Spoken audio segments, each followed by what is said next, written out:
yes. ariko imitwe ihungabanya umutekano w'u Rwanda iyo tuzi cyane ni FDLR na FLN. Wavuga ko mu makuru ufite yaba ari ayo uhabwa cyangwa ay'ubutasi Ubufaransa bufite ukuboko mu kubaho kwa FDLR cyangwa FLN? cyane. Mm. Igitangaje ni ukuntu yahise afata gahunda n'imikorere yakorwaga ibitarakorwaga na Joseph Kabila, ahubwo byakorwaga na se wa Joseph Kabila, Laurent Désiré Kabila.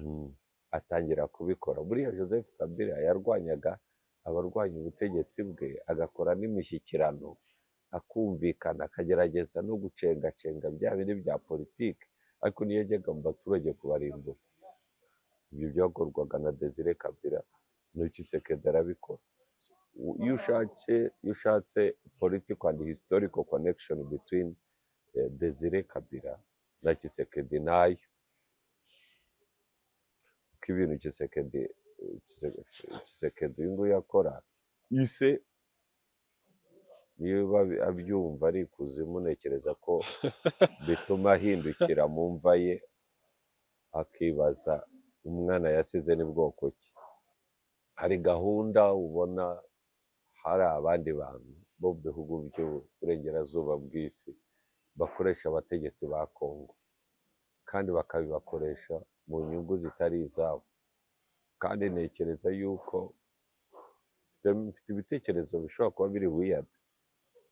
Hari abantu bashaka kugera stateless, abaturage babeho nta gihugu bafite. ariko bamere nk'abo bita abarohingiya bo muri Myanmar. hari abantu bari specific minorities bashaka kugira.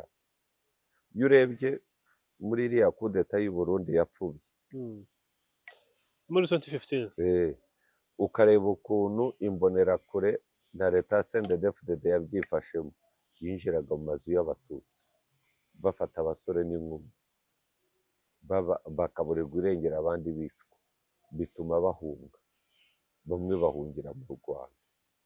Wareba n'aya makimbirane yo muri Congo n'iki, ukareba at the same time ingabo zirafatanya n'indi mitwe mu gutera abaturage b'Abanyamulenge. Abanyapolitike bari inyuma ya FDLR na FLN barasobanura neza yuko umwanzi wari we ntabwo ari Kagame. Niyo bavuga inkotanyi, mbaza ibyo bavuga, ibintu tubikuremo amarangamutima. Ndabonye hariho abandakarira, hariho n'abahimba indirimbo bakajya muri studio bajyeyo, they should go. bakubwira iki?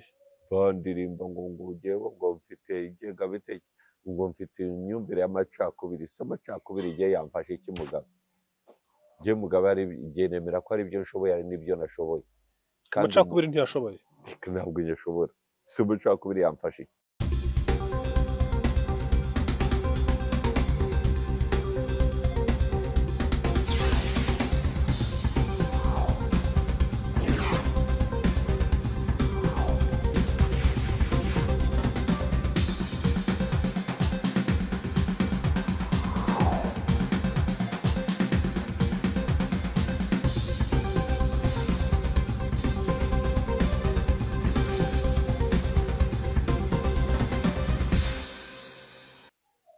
amahoro y'Imana bane namwe bakunzi ba One Nation Radio. Iyi ni radiyo ya diaspora y'u Rwanda, ijwi ya diaspora y'u Rwanda. Turi kumwe na Bob Mugabe. Bob, wirirwa Nyarurema uyu munsi? Mwiriweho. Urakomeye cyane. Ni by'agaciro kenshi kongera kuganira nawe. Kandi when I say these things, I mean it. Nukuri. When I say this kind of ntabwo things, mwumvire. iyo ndi kuvuga ibintu nk'ibi ngibi, mba ndi kubimininga. Ubu bikuye ku mutima. Babikuye ku mutima. Anyways, hari byinshi byo kuganira nawe, hari byinshi dusobanurira, umaze iminsi udusobanurira ibijyanye n'ubukungu. Nyemerera tube tubishyize ku ruhande, duhindure ipaji turebe no ku bubanyi n'amahanga. Turi gusoza umwaka wa 2024.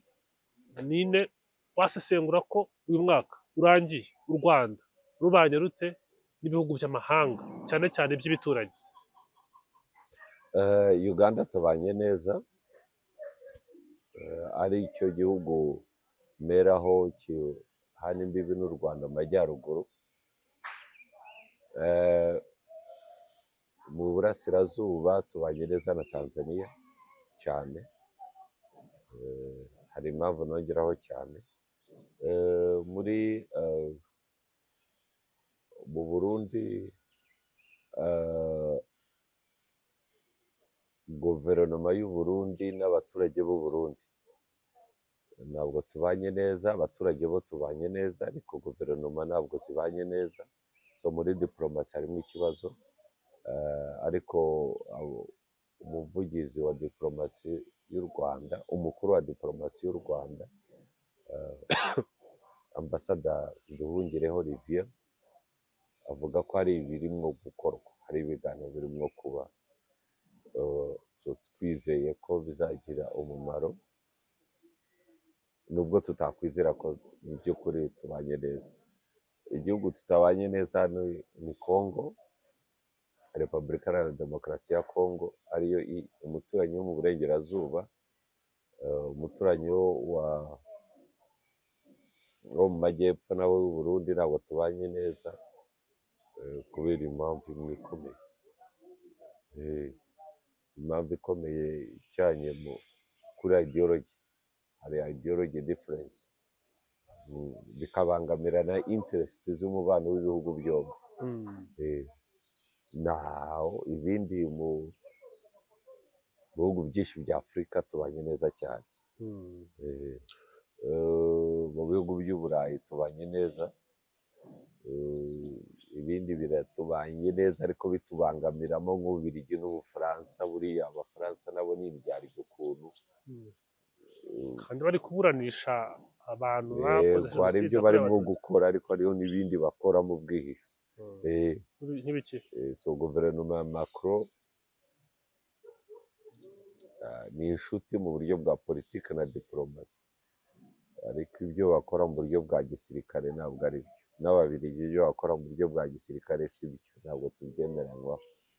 Ibi ndabivuga nkanjye, ntabwo mbivuga nk'umuvugizi wa leta y'u Rwanda kuko ntabwo nyikorera, nta nubwo yantumye.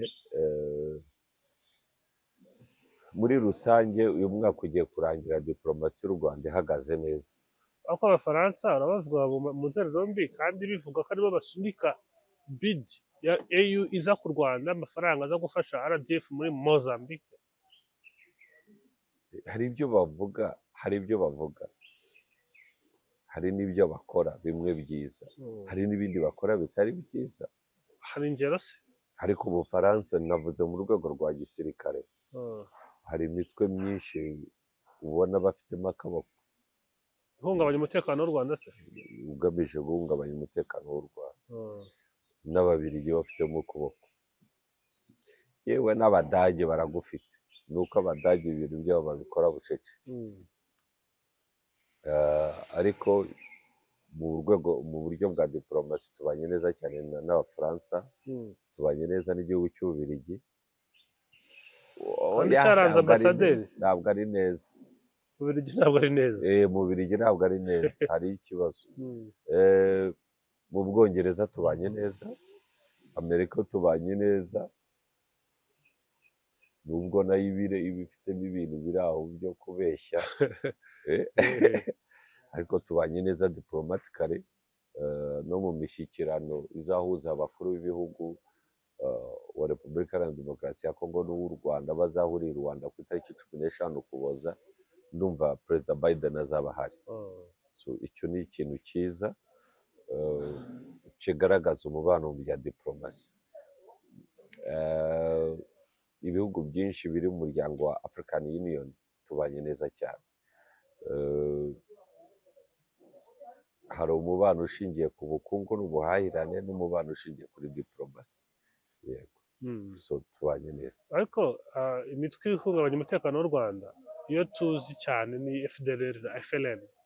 Wavuga ko mu makuru ufite, yaba ari ayo uhabwa cyangwa ay'ubutasi, Ubufaransa bufite ukuboko mu kubaho kwa FDLR cyangwa FLN? Cyane cyane cyane cyane, gusa ntabwo babikora ku mugaragaro. Batuma umwe, undi agatuma undi, bikagera. Hari ubufasha baba hase bw'intwaro, bw'amafaranga? Bw'intwaro. Mm. ntabwo nashaka kuba specific cyane ku bufasha kubera yuko ibintu naza guteza ikibazo cya diporomasi. ariko ariko ushobora gutanga amakuru n'abafata umurongo wo guhahirana ntabwo n'Ubufaransa amakuru y'umutekano bakabikora babizi. ntabwo amakuru y'umutekano bayatangira muri interiviyu. ariko turabizi, ndumva hari n'abantu benshi bo mu nzego za leta y'u Rwanda barabikurikirana, yewe na Kongo. Buriya tutanagiye kure, ibikorwa Kongo ikora ntabwo ibikora ku giti cyayo. nongere nibutse incident imwe yabaye ikomeye cyane. uzi ko Tshisekedi amaze kugera ku butegetsi yahuye n'ikibazo cyo kutemerwa kuko n'icyo gihe ntabwo ishyaka rye rya UDPS yari rifite ubwiganze mu nteko ishinga amategeko, yewe n'ahantu hose mu gisirikare hafite ikibazo cy'abantu batamwumva, ariko atangira kugenderera ibihugu kugira ngo abone kwemerwa, yewe haba mu rwego nzego za African Union ku isi, no kugira ngo abandi baperezida bamwemere. Ndibuka icyo gihe hari inama nyinshi yagiye ajyamo abifashijwemo na diporomasi y'u Rwanda. Urugero, hari inama yitabiriye Qatar ijyanye n'ibintu bya infrastructure na economic development. Hari n'inama zindi yitabiriye bya World Economic Forum, hari na African Union aza no kuba chair, byose kubera lobby y'u Rwanda, y'ubutegetsi bw'u Rwanda. yewe hatangiye no kuruka ikirunga i Goma, uzi ko yaje perezida aramuherekeza, bajya ku inspecting ibibazo bihari no kubigenzura, anamwemerera ubufasha perezida Paul Kagame bwo kubakira abaturage. Yemera kubakira abaturage, kubaka umudugudu i Goma mu rwego rw'imibanire myiza. Batangira n'umushinga wo ku exploita methane gas yo kugira ngo ibacanire. Si ibyo gusa, yagiye amufasha muri byinshi cyane, ubutegetsi bwombi bukoranye.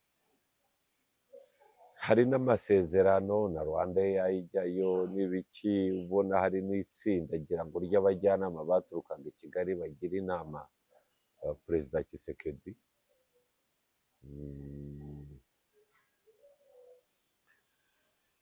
mu kanya ko guhumbya like in 1 week ibintu byose byari bisubiye hasi.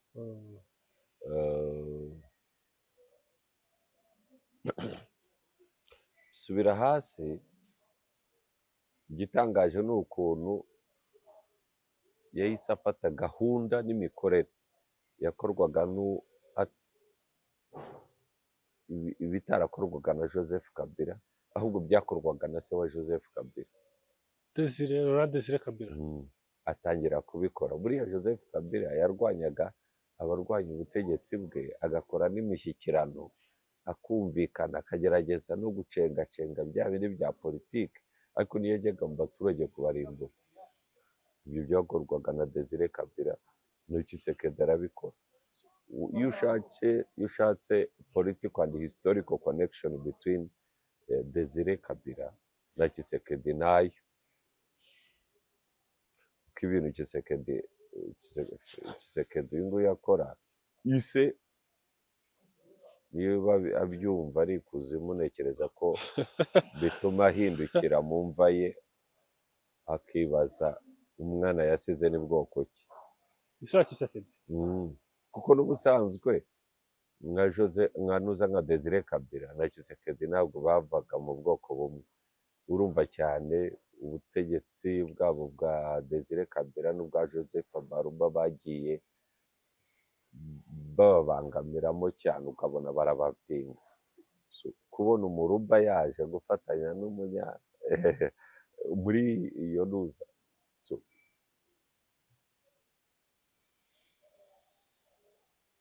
hari gahunda ubona hari abandi bantu bo mu bihugu by'uburengerazuba bw'isi bakoresha abategetsi ba Kongo kandi bakabibakoresha mu nyungu zitari izabo, kandi ntekereza yuko mfite ibitekerezo bishobora kuba biri weird. Hari abantu bashaka kugira stateless. abaturage babeho nta gihugu bafite. Ariko bamere nk'abo bita abarohingiya bo muri Myanmar. hari abantu bari specific minorities bashaka kugira. Iyo urebye muri iriya kudeta y'u Burundi yapfubye muri 2015, ukareba ukuntu imbonerakure na leta ya CNDD-FDD yabyifashemo, yinjiraga mu mazu y'abatutsi bafata abasore n'inkumi bakaburirwa irengero, abandi bicwa, bituma bahunga, bamwe bahungira mu Rwanda. Wareba n'aya makimbirane yo muri Kongo n'iki, ukareba at the same time ingabo zirafatanya n'indi mitwe mu gutera abaturage b'Abanyamulenge. Oya, ingabo za Kongo, uruvuze ingabo z'u Rwanda, ingabo za Kongo, yego, ingabo z'u Rwanda zo n'amakuru, wera amakuru bafite ariko nta kintu babikoraho, ukabona baribasira abakongomani bavuga ururimi rw'ikinyarwanda bw'Abanyamulenge. FARDC igafatanya na za mayimayi n'ingabo z'abarundi mu kwataka ingabo batutsi, kandi ukabona ntabwo barwana yenda n'ufite intwaro, barajya mu mihana y'abaturage, barafata abasaza n'abagore, barafata abana, barakora ibikorwa bya kinyamaswa by'umuntu akoze iperereza neza, ari ibimenyetso bya jenoside n'ibintu bakoreraga Abanyamasisi n'Abanyarucuro. Yego, gufata ahantu batuye bakahabakura bagahungira mu bihugu baturage nabo. Hariho abahungiye Uganda, hariho abahungiye u Rwanda hafi ibihumbi 100, hariho abari i Burundi, hariho abari Kenya. Ibihugu by'i Burayi byajya kuriyakitinga kuri icyo kibazo, bakariyakitinga bagenda bafata bakeya babajyana muri Amerika no mu bindi bihugu by'i Burayi. Niba utabibona yuko there is a plan yo kubagira stateless no kubahindira mu Rwanda, kuko bavuga ko u Rwanda ngo rutegetswe n'abatutsi, bakamobilizinga imitwe yitwaje intwaro nka FDLR ishingiye ku mahame y'ubwoko, ishingiye ku kurimbura ubwoko, bakavuga empoweringa, bakabaha intwaro, bakabaha imyenda ya gisirikare, intwaro nshyashya, bakabahemba. Wumve, barangiza bagafata FRN yari za Fizi, yari yarahungiye Fizi, bakayigarura hafi y'umupaka w'u Rwanda. Muri make icyo bashaka ni wa mugambi. Hari ubwoko bw'abantu specific, abantu bashaka kubagira stateless, cyangwa bakabohereza mu Rwanda. Mu Rwanda rero barashaka gukuraho ubutegetsi. Ejo bundi ubwo noneho nimba refuge yanyu bari bafite ari u Rwanda, n'u Rwanda bagaherahera kuraho ubutegetsi, bivuze ngo noneho ntaho kujya baba bafite iyo ntego yabigezweho. Kandi umugambi bakora ntabwo ugoye cyane kuwubona, kuko barabyivugira. Ejo bundi Tshisekedi ajya Fizi, ndumva zari tariki 15 z'uku kwezi kurangiye, ajya Fizi arimo gukora mobilization yo guhindura itegeko nshinga. Yaravuze ngo nibamuha ubushobozi n'imbaraga zo kubikora, zo guhindura itegeko nshinga, yuko azakuraho ubutegetsi mu Rwanda. Minisitiri w'umutekano aza hano Kivu mu bihe bimwe, igihe amasezerano yasinyirwaga i Rwanda, we aza hano Kivu za Goma, kuri gereza ya Goma. Minisitiri w'ubutabera, Minisitiri w'ubutabera yitwa Munzenze, aravuga ngo, avuga amagambo rutwitse arimo yo kwibasira abatutsi, akavuga ngo mubafate ngo ni ibyitso bya Kagame.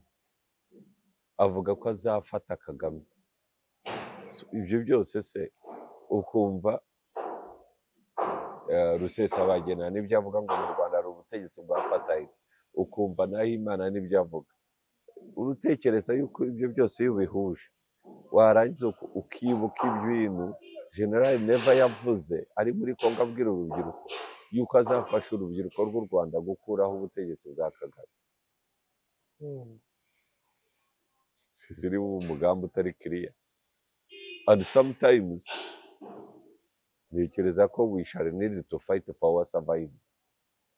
So niyo mahitamo u Rwanda rusigaranye, kuko umugambi w'abari kuwutegura barawivugira no ku mugaragaro, si n'ibintu banahisha cyane rwose ngo bize kuvumburwa n'amakuru y'ubutasi cyane, ntabwo ari ibintu byihishe ngo bisaba ubutasi, ngo bisaba gukurikira, barabyivugira bakanabigaragaza mu bikorwa.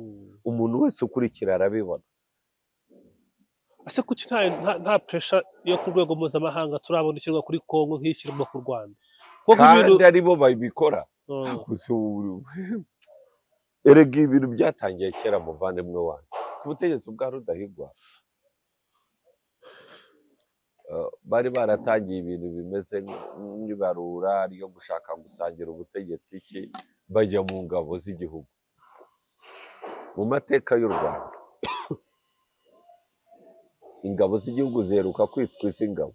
Igihe cy'ubwami ari ingabo z'igihugu byongera mu butegetsi bwa RPF Inkotanyi. ubundi bitwaga bate? Ntabwo ari ikibazo cyo kwita, zabaga ari ingabo z'ubwoko. Okay, ibyo ni byo. Abazungu bagiye mu ngabo za Rudahigwa batangiye kuvuga ngo muhagarare bikurikije n'ubwoko bwanyu. Ingabo zo zitangira guhagarara, abanyiginya abatsobe muzungu ati sibyo navuze ngo Abahutu n'Abatutsi. Ingabo zitangira kuba uko muse turamenya Umuhutu n'Umututsi ari. Batangira ngo kureba umuzungu akavuga ngo basi mugendere ku ndege, ngo amazuru manini bahagarara, ngo asogora.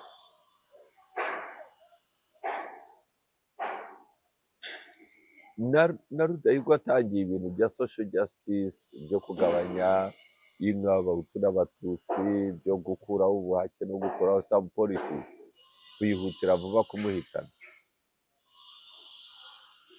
Nta nubwo bari bafite gahunda yo gushyiraho umuntu usimbura Rudahigwa, bari bemeje gukuraho ubwami. Batungurwa n'uko umugogo wa Rudahigwa wageze mu Rwanda tayari abiru bimitse undi mwana bimika Kigeli. Ibyo birabarakaza cyane kugeza Kigeli agiye mu nama muri Kongo, uyireba kavutse abagaba mama bakibanda ku bantu bikoreye za LMG bari aho n'utwa SPG turi aho, kuko bafite bumva bakoresha urumva ari nacyo kibazo kiri muri opozisiyo imwe. Bajya ngo bakumva bati ikibazo u Rwanda rufite ni Kagame, turaje tumukureho, ariko barayihisha mu izina rya Kagame, ariko umugambi wa ba shebuja bariho nta hantu uhuriye na Kagame. Esete ni gurupe barimo gutagatifu. None se reka nkubaze, ahantu haba jenoside bakayemera ko yabaye, mu bihugu byabo bagahisha abantu bakoze jenoside, bakanga ko bagera mu butabera. None se niba atari ukwandamayininga u Rwanda, ikintu gikomeye kirenze justice ni iki? Si cyo birirwa bavuga ngo justice, bavuga ko ikiruta byose ari justice. None se urahisha abajenosideri urabahishamo iki? Erega n'ikindi, hari ibihugu byinshi by'i Burayi na Amerika irimo, bafite ipfunwe y'uko jenoside yakorewe Abatutsi ikomeza kuvugwa, kuko it brings guilt to them. Kubera yuko in 21st century babeshya ko bazanye umutekano ku isi, ariko bagafuelinga ethnic hatred, bakarebera jenoside ikaba ntibanatabare, bikagaragaza failure yabo. Nese utekereza yuko imitwe yose ya Kongo itaravugaga rumwe n'ubutegetsi yitwaje intwaro kugeza none igera ku kibazo cya M23 yose igafatanya na leta ya Congo. kandi n'ubundi bahoraga barebana ay'ingwe na leta ya Congo Eh, no kuri iyi nshuro common enemy arabonetse barafatanyije enemy arabonetse. Noneho n'abarundi baje bigira ingabo za East Africa Community, ariko mu kanya gato bagahindura umwambaro. Wowe kuki utatekereza interest z'abarundi nk'igihugu duturanye ni izihe? Icya kabiri, bo bemera iki nk'igihugu duturanye? Uburundi bugiye gutabara muri Somalia nta kibazo kirimo, Uburundi butabara ikindi gihugu cya Afurika nta kibazo kirimo, nk'uko natwe hari ibihugu dutabara. Ariko ku kibazo kiri sensitive, bafite impunzi z'abanyamurenge, bafite impunzi z'abanyamasisi na Rucuru, nta kintu babikoraho, ahubwo n'abana babo bagiye kuresistinga Uburundi bahagurutse kubarwanya. The same behavior y'abarundi roge ibonetse mbere muri 2015 binjiraga amazu y'abatutsi. Nose utekereza yuko muri ibi bintu byo gufunga imipaka ni ikibazo? Ni ikihe kibazo? Nose utekereza nubwo bavuga ko nubwo niyo mbare bavuga nuko ari mu maboko ya Loni, ariko bamubahaye, utekereza ko bafungura imipaka? Nose umuntu umwe yatuma igihugu n'ikindi gifunga imipaka? Nose abo bantu bose babaka bari mu Rwanda, it's a pretext. Ikibazo kirahari, ni ethnic ideology irimo amacakubiri n'ingengabitekerezo ya jenoside baterwamo n'abanyaburayi. Ibi ndabivuga nemye, umugambi urahari, ibimenyetso birahari, ibikorwa birahari, bariho barawumuvinga into motion, bariho barashukashuka leta y'u Rwanda gikureho uburyo bw'ubwirinzi bwayo, urabukuraho bayifate off guard. Yes, uriho urabikuraho se. At the same time mu bisinya perezida yari yivugira ibindi, minisitiri w'ubutabera yari yivugira ibindi. Niba udashaka nose umurongo wa leta umenye ute? Umurongo wa leta udashobora kubwirwa na perezida, ntushobore kubwirwa na Minister of Justice, ujya gusinyana na minisitiri w'ububanyi n'amahanga. Think. Icyo minisitiri w'ububanyi n'amahanga azana ni kiri mu mutwe no mu mutima wa perezida. Abantu ba FRN Remi na Fizi bakaba babazanye hano muri Sud Kivu hafi y'umupaka w'u Rwanda. Ibyo ni ibikiza. Abanyapolitike bari inyuma ya FDLR na FRN barasobanura neza yuko umwanzi wari we ntabwo ari Kagame. Niyo bavuga inkotanyi mbazi ibyo bavuga, ibintu tubikuremo amarangamutima. Ndabonye hariho abandakarira, hariho n'abahimba indirimbo bakajya muri studio bajyeyo. They should go. Bakubwira iki? Bandirimba ngo ugewe ngo mfite ingengabitekerezo, ngo mfite imyumvire y'amacakubiri. Se amacakubiri igihe yamfashe iki Mugabe? Njye Mugabe ari igihe nemera ko ari ibyo nshoboye ari n'ibyo nashoboye. Amacakubiri ntiyashoboye? Ntabwo nyashobora. Se amacakubiri yamfashe iki? Ubu wazana business yuko dukorana, ubu reka ngubaze igirane. Yego. Konjya ngubaza imyaka yawe ukayimisha tuganira, kubera ko nzi ko icyo uri cyo, waba uri umutwa, waba uri umututsi, waba uri umutu, ndabizi se. Nabyizi. Tubise jewe binandeba hirya. Ariko icyangombwa ni icyo umariye n'icyo ngumariye. Ntabwo guhakira kuko izuru ryanjye rireshya n'iryawe. Kibwo ari uko abawukwereka ibuze n'abakira nitaye ku zuru. Uru Rwanda ni urwacu, and this region is ours until abategetsi bacu bemeje yuko bafite inshingano yo kubanisha neza Abanyarwanda. N'Abanyarwanda bagahitamo kudakoreshwa na bagashaka buhake baducamwo ibice, nibwo tuzatuza.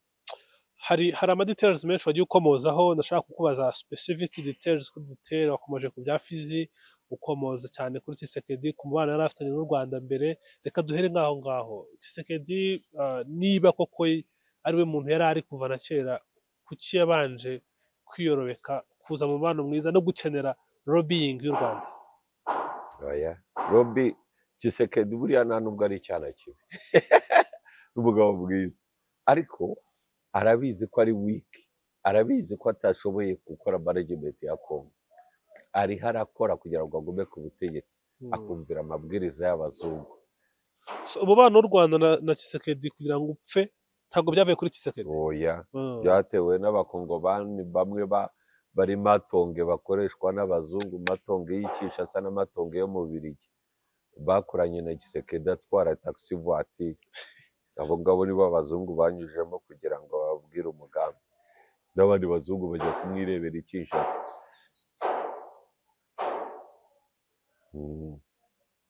Hazamo n'izindi bizinesi interest zo kwirukana abashinwa, kandi abashinwa nibo bari batangiye umugambi wa Gisekedi, yabahaye amafaranga, yabahaye concessions zinuza z'ibirombe ngo bacukure ariko bubaka ibikorwa remezo. Abazungu babizanamo ibyo bintu, ako kavuyo kose ngo bararwana n'abashinwa, ariko mu by'ukuri bazanamo n'izi nuzi n'izi polemike izi ngizi z'ubwoko, bamwumvisha ko u Rwanda ari rubi, atazashobora kubana n'u Rwanda. yego Ibiki byose byari birimo kugerwaho birahinduka. Aragenda akajya agenda, niyo ashaka gushyira abantu mu butegetsi agenda agafata izo nshuti ze z'amatungo mu Bubiligi akabashyiramo. None igihugu cyose kibaye abandandi bafite ikibazo, abanyamasisi bafite ikibazo, abanyakasayi oriental bafite ikibazo, aba ruguru za Rubumbashi bafite ikibazo, abo inuzi iriya kwa Bakasavuba we yarari nuzi iriya b'abasirikare babandi bageragezaga kugera aho uriya perezida wa Alias Fleuve uriya Colonel Nanga ahavuka ahavuka iriya yari n'intara nini cyane, bayigenda bayicamo kabiri, bayishyiramo indi ntara yitwa Horomami, za Katanga, bagenda batezayo akavuyo. Ikibazo Kongo yose isigaye iri divided into tribal and ethnic lines, yabaye chaos, iri chaotic. Undi nawe arishyiramo n'ibyo bintu byo kubangamira abanyamasisi hamwe n'abantu binuza n'abantu b'umurenge, kandi bakagenda bagafata abantu bamwe b'umurenge bakabaha amafaranga bagashaka kumuvugira, bamwe bakavuga ngo twebwe ntituri abanyarwanda, ngo twebwe ntituri abatutsi, ngo twe turi abanyamurenge, ngo ubwoko bwacu ni abanyamurenge. Umurenge ni space, ni place. Ni abakongomani, yego. Ntabwo leta y'u Rwanda irwana ngo ifite ikibazo ko abanyamurenge batitwa abatutsi cyangwa se ngo batitwa abanyarwanda, ntabwo ari cyo kibazo. They survive, niyo bashobora kwirwanaho birwaneho, ariko be kubona ingabo za Kongo zica imihana y'abanyamurenge bagasubira bakaza kubita. Ariko nimwe mutayoboka, nimwe mudashyigikira Gisekedi, bamushyigikira yica abantu. Ubundi se his leadership skills is so low, kandi akabikora mu gihugu kinini gifite abaturage benshi, gifite amabuye menshi, hari abanyaburayi benshi bafitemo interest n'ibihugu baturanye, akiyeza ku bihugu baturanye n'ibishobora kumufasha, bareba igishobora kumufasha gifite imbaraga bakamushwanisha nacyo, akinjira mu mugambi atanazi, akirirwa yiyahuza amagambo. Ubundi Gisekedi atandukaniye he?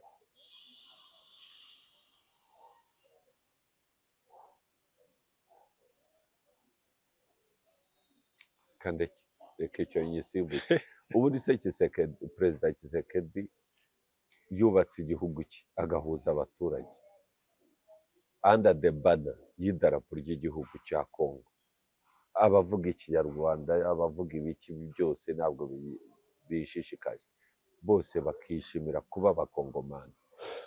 Akagira control ku mipaka ye, akirukana imitwe yose iharwanira igihugu cy'u Rwanda. Niba adashaka kubana nacyo nta kibazo.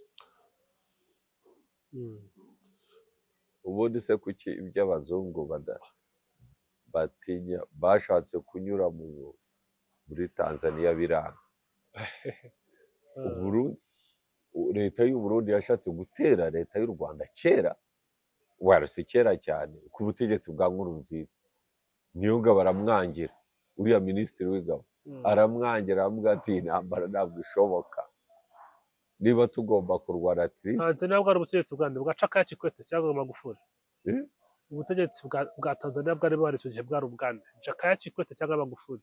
N'ubutegetsi bwa igihe cya Jakaya nibwo gahunda yatangiye, ashaka no kubikora igihe cya Magufuli. Magufuli aramubwira ati ibyo bintu urimo nibi bikugiraho ingaruka ntuzambaze. Ariko bisimikwa cyane n'abantu bo muri CCM, bisimikwa na Nuza na Kikwete, ariko cyane cyane Nkurunziza afite icyo kibazo. Mu Burundi bafite ikibazo cya Hutu na Tutsi, bagashaka kucyo exportinga mu Rwanda, bakakinjizamo Tshisekedi. Numwibuka yakira Nuza, ba Michel Rong, wa munyakameruni ni wa wundi mu nkiko Charles Onana, bari muri iyo ngengabitekerezo ya Hutu Tutsi, abakira bahereza ibyo bashaka byose n'amafaranga, akajya mu bintu by'umwanda adafitemo n'inyungu. Sayizi y'amazuru n'indeshyo arabishaka iki? Arabishaka iki mugabo? Eh? Arabishaka iki ahubwo mbwira? N'abazungu. N'abazungu. Ariko wavuze ku bya Fizi nabyo yatubwiriye abantu ashaka ko bahindura itegeko nshinga, abizeza ko bamufasha akarihindura. Ibyo yabivugiye Kasai, azatera u Rwanda. Fizi n'abazaturuka epfo. Fizi ni FRN yari yarahugiye Fizi yabivugiye Kasai. Hanyuma ari no kwiyamamaza yavuze ko ikintu cyose u Rwanda ruzongera gukora bifatanyije na M23 azarasa u Rwanda. Ubundi end game y'uyu mugabo ni iyi, ashaka kugera ku ki? He's just, hari abantu bari mu capital cities z'i Burayi, i Paris, Belgique, New York, Berlin, bacuranga umuziki Tshisekedi akabyina injyana. Ese watekereza yuko babifitemo izihe nyuma? Bo bamucurangira umuziki akabyina injyana.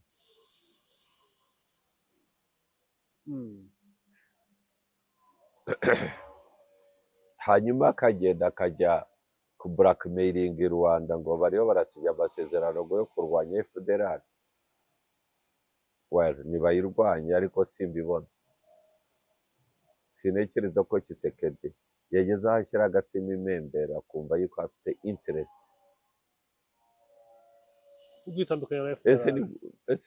Ese Tshisekedi yumva abanyamasisira n'abanyarucuro bahungiye mu Rwanda n'ahandi bazakomeza ari stateless? Nubacyura